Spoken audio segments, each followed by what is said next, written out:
Taigi sveiki, esu Agnius Narbutas ir atstovausiu slalomo discipliną.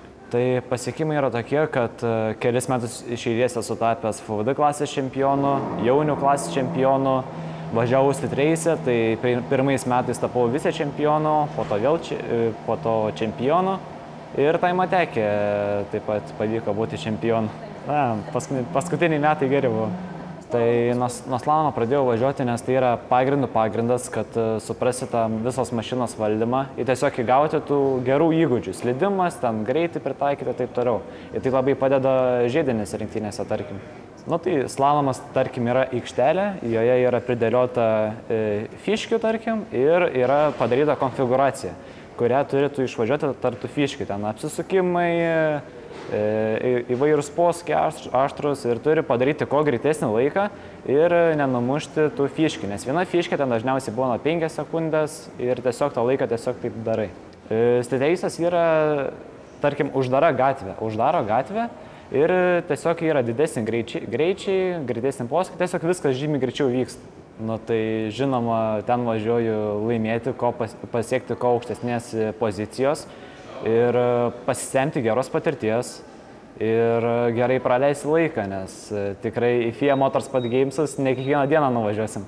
Tai savo ir kitiems palinkėčiau užimti kuo aukštesnės pozicijos savo disciplinoje, gerai praleisti laiką ir pasisemti daug patirties, nes tokio dydžio renginyje, kai važiuoji ir atstovauju į Lietuvą, tai tikrai yra tikras iššūkis geras.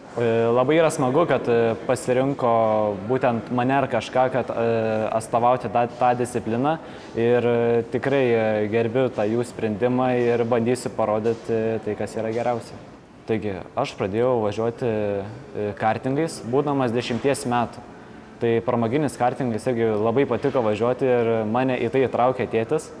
Tai juose važiavau kelis metus. Pirmi metai buvo tokie mokymosi metai, antri jau ten pradėjau siekti pergalių ir kažkokius prizus laimėjau. O būdamas 12 metų, tėtis man nupirko tą Honda Civic ir suvažiavau pirmajame savo slalome. Tai jo, ten toks buvo tikras geras iššūkis, nes, kaip sakant, pirmą kartą vos nevažiavau normaliai su mašina, sportavau su ja.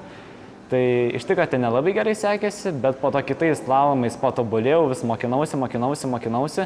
Ir kiek atsimenu, pirmais metais jauniuose čempionas jo tapau.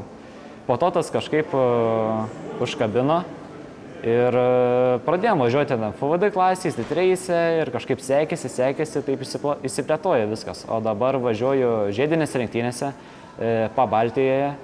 Iš tikrųjų dabar sekasi labai gerai, o Lenkijai bus aišku kelintas baigsiu, nes dabar ten vyksta tikrai labai arši ir įdomi kova ir visi yra tikrai stiprus konkurentai, tai bandysim tenai kažką dar pasiekti. Aš turbūt tų įvykių, kur, aišku, būna smagu kažką laimi, ar ten nuvažiuoji pabūti su draugais taip toliau. Bet man labiau atsitiko ypač šį sezoną tokie rimtesni įvykiai, kur vos ten nesudaužiau mašinos, tikrai patyriau daug streso.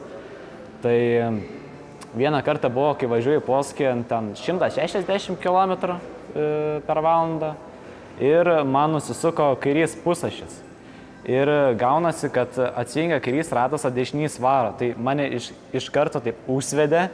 Tai slydau tiesiai į blokus, jau ta prasme buvau nusteikęs smūgį, bet kažkaip ant pačio galo, gal sukibimas pasikeitė dar kažkas, mane taip iš karto permetė ir kitą pusę į tokias dvi saulės, 360 laipsnių padariau prie tokio greičio. Taip sustojau vidury trasos ir toks galvoju, kas čia ką tik nutiko, nes ta prasme baimės buvo tikras kelnes, kai slysti ir matai tiesiai blogus prieš save, bet kažkaip pavyko išsivaldyti ir gerai, kad mašina yra sveika.